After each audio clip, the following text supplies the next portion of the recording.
Welcome students. আজকে আমি আবার অ্যাপ্লিকেশন অফ ক্যালকুলাসের একটি গুরুত্বপূর্ণ চ্যাপ্টার স্পর্শক অভিলম্ব নিয়ে উপস্থিত হয়েছি, অর্থাৎ ট্যানজেন্ট এন্ড নরমাল। এই চ্যাপ্টারটি খুব গুরুত্বপূর্ণ একটি চ্যাপ্টার। উচ্চ মাধ্যমিকে প্রতি বছরে এখান থেকে একটি বড় প্রশ্ন, সাথে শর্ট কোশ্চেন এবং সিকিউ থাকতে পারে।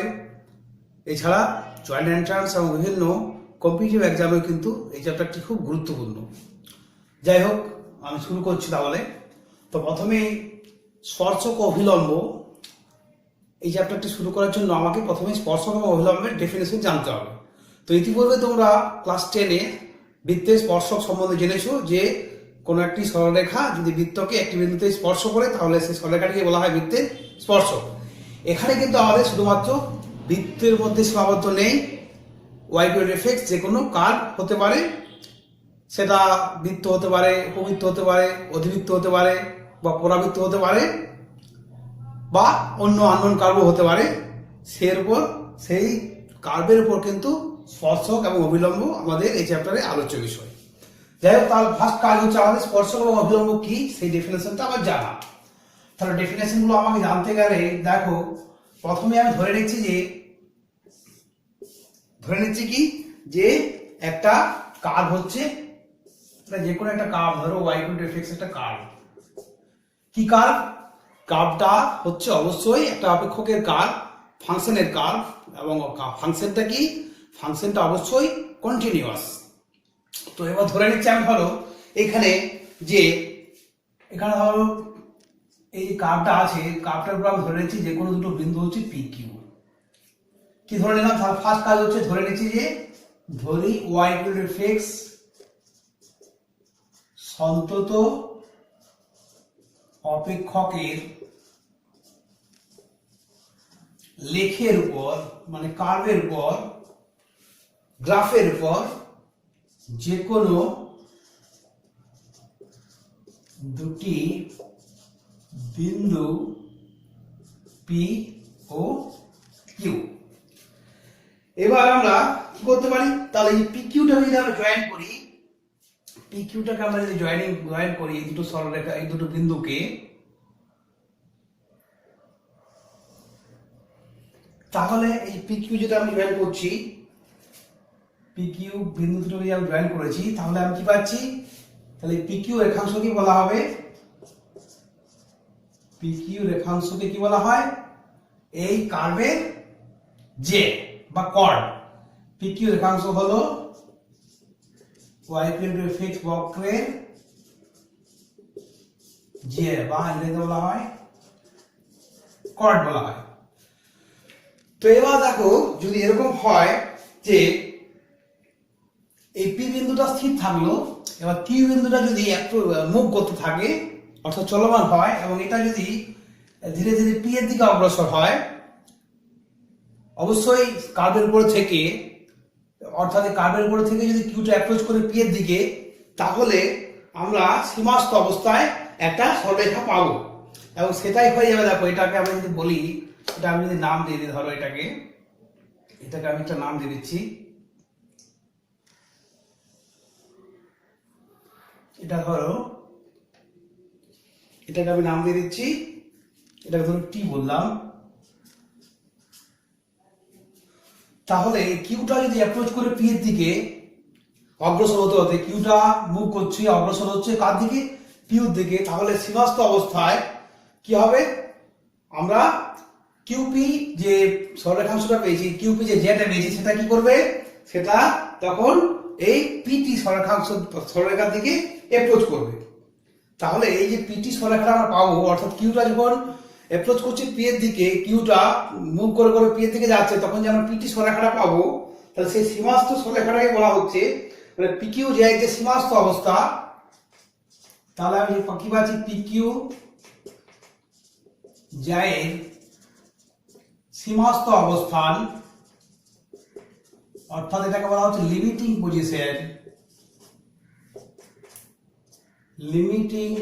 পজিশন। সীমাস্থ অবস্থান কি হবে? সীমাস্থ অবস্থানই হচ্ছে পিটি সরলরেখাংশ। পিটি সরলরেখাকে, পিটি সরলরেখাটাকে বলা হবে y equal to fx বক্রের p বিন্দুতে স্পর্শক। আবার বলছি আমি যে ধরো একটা যে কোনো কার্ভ আছে y equal to fx, এরপর যে কোনো দুটো বিন্দু নেওয়া হয়েছে p এবং q। এবার কি হচ্ছে, পিটা স্থির আছে বিন্দুটা, কিন্তু কিউটা মুভ করছে অর্থাৎ চলমান। সেটা যদি অ্যাপ্রোচ করতে করতে পি এর দিকে একদম অগ্রসর হয়, অর্থাৎ কিউ অ্যাপ্রোচিং পি, তাহলে এই পি কিউ যে কর্ডটা বা যেটা সেটা পিটি সরলরেখার দিকে সরলরেখাকে অ্যাপ্রোচ করবে, অর্থাৎ সীমাস্থ অবস্থায় পি কিউ সরলরেখাটা পিটি নির্দেশ করবে। এবং এই পিটিটাকে বলা হচ্ছে, পিটি সরলরেখাটাকে বলা হবে পি বিন্দুতে স্পর্শক, অর্থাৎ এটাকে বলা হচ্ছে ট্যানজেন্ট। আশা করছি তোমাদের স্পর্শকটা বোঝা গেছে। এবার আমরা আসবো, এবং পিটাকে অবশ্যই বলা হবে স্পর্শ বিন্দু। এবার আমরা আসছি অভিলম্বে, তাহলে স্পর্শক হয়ে গেল। এবার নেক্সট হচ্ছে অভিলম্ব, অর্থাৎ সে আগের মতোই সেম সিস্টেম হলো যে একটা বিন্দুতে অবশ্যই কার্ভটাকে স্পর্শ করবে বা টাচ করবে। এবার অভিলম্ব বা নরমাল। নরমালটা কি, এই যে আমি স্পর্শক পেয়েছি, এই স্পর্শকের স্পর্শবিন্দুর উপর যদি আমরা একটা লম্ব আঁকি, স্পর্শ বিন্দুতে যদি আমরা একটা লম্ব আঁকি, স্পর্শ বিন্দুতে যদি আমরা একটা লম্ব আঁকি, তাহলে এই যে লম্বটা পাচ্ছি, ধরো এটা নাম দিয়ে যদি আমি পি এন, তাহলে এই পিএনটাই হচ্ছে অভিলম্ব। পিএনটাকে কি বলবো, পিএনটাকে আমরা বলবো অভিলম্ব।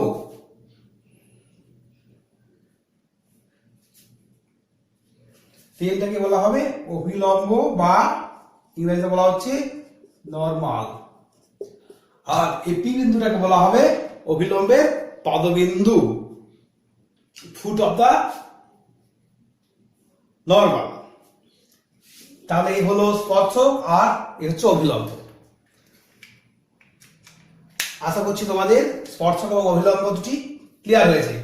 এবং অবশ্যই স্পর্শকটা কি একটা সরলরেখা, অভিলম্বটি একটি সরলরেখা। তাহলে স্পর্শক হচ্ছে সরলরেখা, স্পর্শবিন্দুর উপরে যদি একটা আমরা লম্ব সরলরেখা আঁকি, তাহলে সেই সরলরেখাটাকে বলা হবে ওই বক্রের পর অভিলম্ব। যাই হোক, এই হলো মোটামুটি ফান্ডামেন্টাল কনসেপ্ট স্পর্শক এবং অভিলম্বের।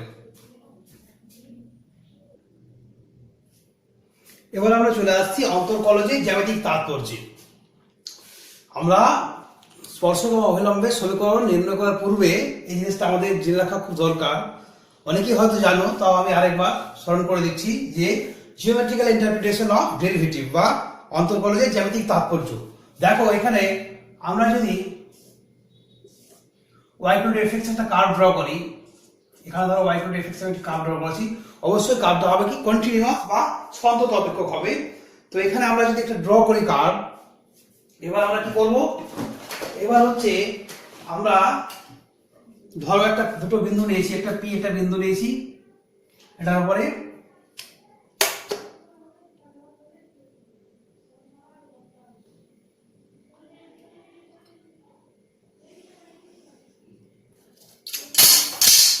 একটা ধরো এখানে পি আমি একটা বিন্দু নিয়েছি, কার্ভটা ভালো করে আঁকি। এবার একটা কার্ভ রেখেছি আমি, ধরো y equal to fx, একটা কার্ভ রেখেছি যে কোনো, এবং এখানে আমি একটা বিন্দু নিয়েছি ধরো পি।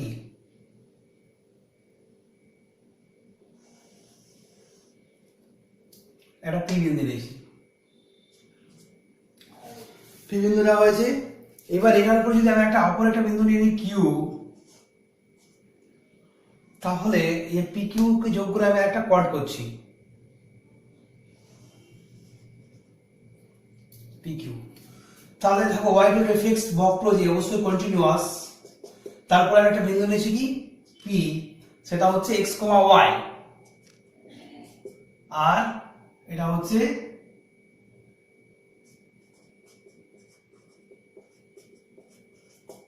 কিউ। একটা বিন্দু নিয়েছি পি হচ্ছে x, y, এবং এর কাছাকাছি একটা বিন্দু নিচ্ছি কিউ, কি কার্ভের উপর x plus delta x, y plus delta y, এর খুব কাছাকাছি একটা বিন্দু হচ্ছে এটা। এবং অবশ্যই ডেল্টা x এবং ডেল্টা y টা খুব ক্ষুদ্র। তাহলে দেখো আমরা এবার জানি যে পিকিউ যায়, পিকিউ যে কর্ড হচ্ছে, পিকিউ যায় প্রবণতা আমরা কি জানি, দুটো বিন্দু সংযোগ সরলরেখার প্রবণতা আমরা কি জানি, y2 x1 y1 এবং x2 y2 যদি দুটো বিন্দু থাকে তাহলে তার প্রবণতা কি হয় y2 y1 by x2 y1। তাহলে এখানে y1 হচ্ছে y, x1 হচ্ছে x, আর এখানে x plus delta x y plus delta y। তাহলে এখানে দেখো হয়ে যাচ্ছে কত y plus delta y minus y by হচ্ছে x plus delta x minus x। তাহলে আলটিমেট আমরা পাচ্ছি কত dy delta y by delta x। এটা হচ্ছে pq j এর প্রবণতা, দুটো বিন্দু সংযোজক সরলরেখার প্রবণতা যেটা আমরা জানি সেই হিসেবে বললাম। এবার দেখো আবার আমরা একটু আগেই শিখলাম ডেফিনেশনটা, যে ওটাকে এই যে এসটি সরলরেখাটাকে এটা যদি আমি কি বলে দিই এসপিটি যদি আমি বলি, তাহলে এসপিটিটা কি হবে স্পর্শক হবে যদি কি হয় এটা কিউটা অ্যাপ্রোচ করে পি এর দিকে। তাহলে সেটা কখন সম্ভব হবে, পিটা কখন কিউ দিকে অ্যাপ্রোচ করবে, কিউটা কখন কিউ দিকে অ্যাপ্রোচ করবে, যখন ডেল্টা এক্স টেন্ডস টু 0 হলে কি হবে কিউ টেন্ডস টু পি হবে, অর্থাৎ কিউটা অ্যাপ্রোচ করবে পি এর দিকে। ডেল্টা এক্স টেন্ডস টু যখন 0 হবে তখন কিউ বিন্দুটা পি এর দিকে অগ্রসর হবে এবং সেটাই হবে তখনই স্পর্শক হবে। তাহলে দেখো আমরা এখানে যে প্রবণতাটা পাচ্ছি এটাই হচ্ছে তাহলে এখান থেকে যখন ডেল্টা এক্স টেন্ডস টু 0 হয়ে যাচ্ছে অর্থাৎ সীমাস্থ মানটা আসছে limit delta x tends to 0 delta y by delta x. এটা আমরা কত পাচ্ছি, তাহলে এটা আবার আমরা ডেফিনেশন অনুযায়ী জানি যে এটা হয় dy dx।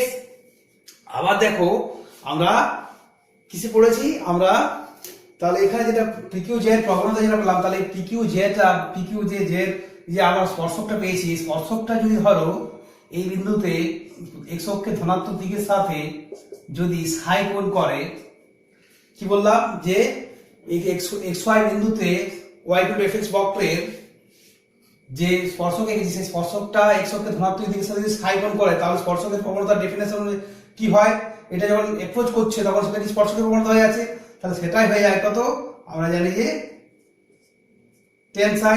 তাহলে tan psi সমান আমি পেয়ে গেলাম limit delta x tends to 0 delta y delta x, এটাই মানে হয়ে গেল dy dx। তাহলে আমি পেয়ে গেলাম tan psi ইকুয়াল টু হচ্ছে dy dx, অর্থাৎ y ইকুয়াল টু fx বক্রের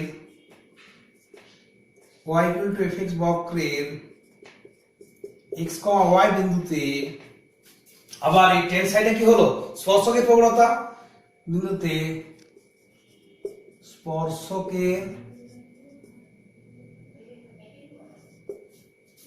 স্পর্শকের প্রবণতা হলো ওই বিন্দুতে অপেক্ষকটির অন্তর্কলজের সমান। এটাই হয়ে গেল dy dx বা অন্তর্কলজের জ্যামিতিক তাৎপর্য। তাহলে আবার বলছি আমি যে y ইকুয়াল টু fx বক্রের ওই বিন্দুতে স্পর্শকের যেটি ওই বিন্দুতে dy dx এর যেটি মান সেটি হলো স্পর্শকের প্রবণতা, স্পর্শকের প্রবণতাটাই হবে ওই অন্তর্কলজের সাথে সমান। আশা করছি বোঝা গেছে।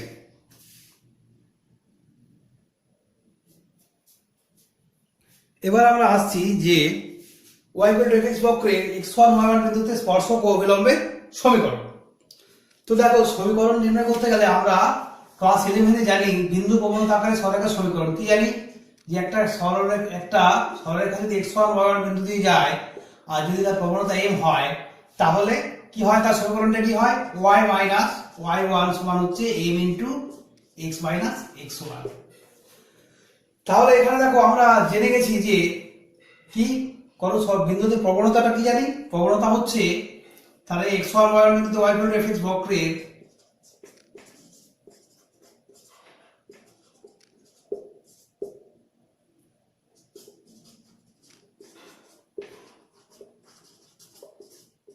স্পর্শকের প্রবণতাটা আমরা কত জেনে গেছি, প্রবণতা যেটা m বলছি আমি সেটাই হচ্ছে কত dy dx at x1 y1, dy dx এর মান x1 y1 বিন্দুতে। তাহলে এখানে আমি বসিয়ে দেবো অতএব y equal to fx বক্রের x1 y1 বিন্দুতে স্পর্শকের সমীকরণ হয় কি হবে, m এর জায়গায় আমি বসিয়ে দেবো এইটি, যেটি আমি জানি, তাহলে হয়ে যাচ্ছে সমীকরণটা y মাইনাস y1 সমান dy dx at x1 y1 into হলো x মাইনাস x1। এটা হয়ে গেল স্পর্শকের সমীকরণ। খুব সহজ মনে রাখা, আমরা ক্লাস 11 এ জানি যে y মাইনাস y1 সমান m into x minus x1। এই mটা হচ্ছে কি স্পর্শকের প্রবণতা, সরলরেখার প্রবণতা হয়, সরলরেখাটা এখানে স্পর্শক, তাহলে স্পর্শকের প্রবণতা হয় dy dx at x1 y1। তাহলে সেই জায়গায় বসিয়ে দিলাম, তাহলে স্পর্শকের সমীকরণ চলে এলো y minus y1 equal to dy dx at x1 y1 into x minus x1। আবার দেখো আমরা ক্লাস 11 এ জেনেছি যে দুটো সরলরেখা যদি পরস্পর লম্ব হয় তাহলে প্রবণতাদের গুণফলটা হয় কত হয় -1। তাহলে m ধরে নিলাম যে অভিলম্বের প্রবণতা হচ্ছে m ড্যাশ, তাহলে m ড্যাশ সমান হচ্ছে -1। তাহলে m ড্যাশ ইকুয়াল টু কত হবে -1/m। তাহলে -1/m, আবার m টা কত হয়েছে ওখানে, তাহলে -1/m এর মানটা বসিয়ে দিলে দেখো পেয়ে যাচ্ছি আমি। তাহলে মাইনাস অফ এটা যদি ভাগ করে একবার m করে দিতে পারি, দেখো dx dy হয়ে যাবে, dy dx ছিল এখানে হয়ে যাবে dx dy মাইনাস অফ কোন পয়েন্টে at x1 y1। এটা হয়ে গেল কি অভিলম্বের প্রবণতা। এটা হলো স্পর্শকের প্রবণতা, এটা হচ্ছে অভিলম্বের প্রবণতা। তাহলে এখানে অভিলম্বের সমীকরণটা কি হবে, তাহলে অভিলম্বের সমীকরণটা হবে কিভাবে, ওই y ফিক্স বক্রের x1 y1 বিন্দুতে অভিলম্বের সমীকরণ কি হবে, অভিলম্বের সমীকরণে কিভাবে হবে y minus y1 equal to, এখানে হচ্ছে m ড্যাশটা কত, m ড্যাশ এটা প্রবণতা, তাহলে এই প্রবণতা থাকবে আর মাইনাস অফ হয়ে যাচ্ছে dx dy at x1 y1 into হচ্ছে x মাইনাস x1। তাহলে এটা হলো অভিলম্বের সমীকরণ।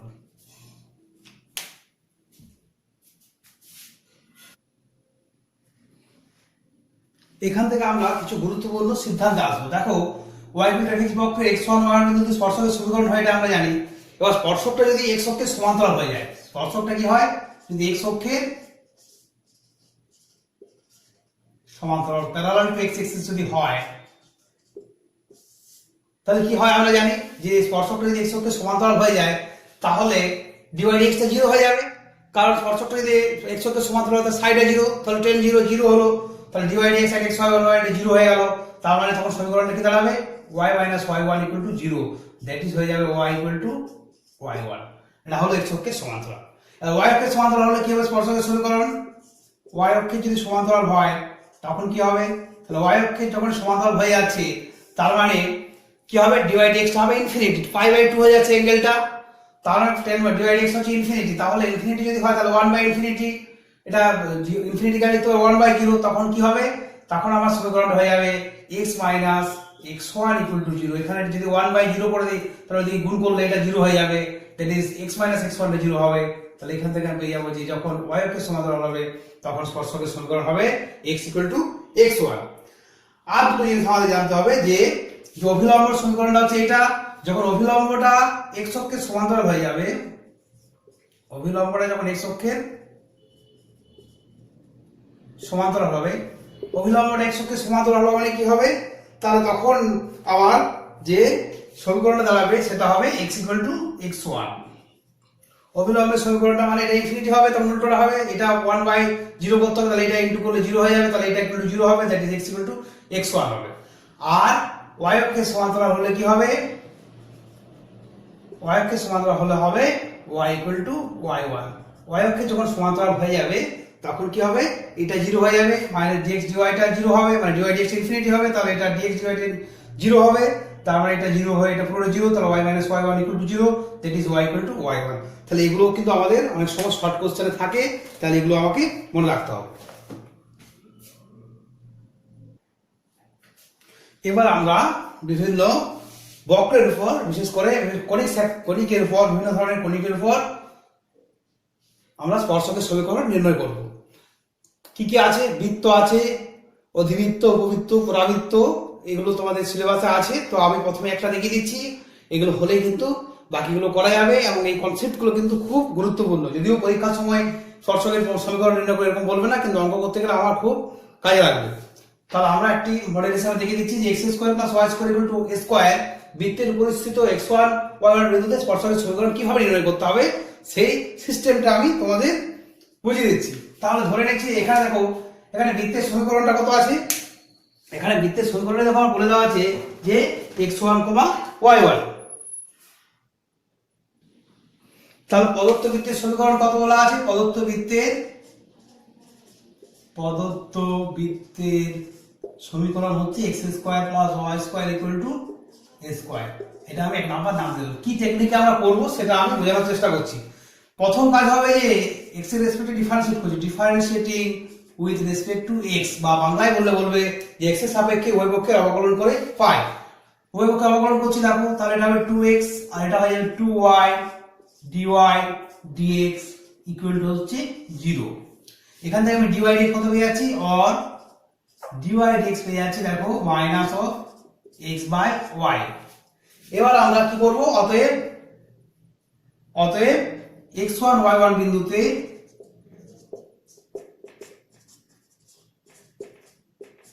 এক নং বৃত্তের উপর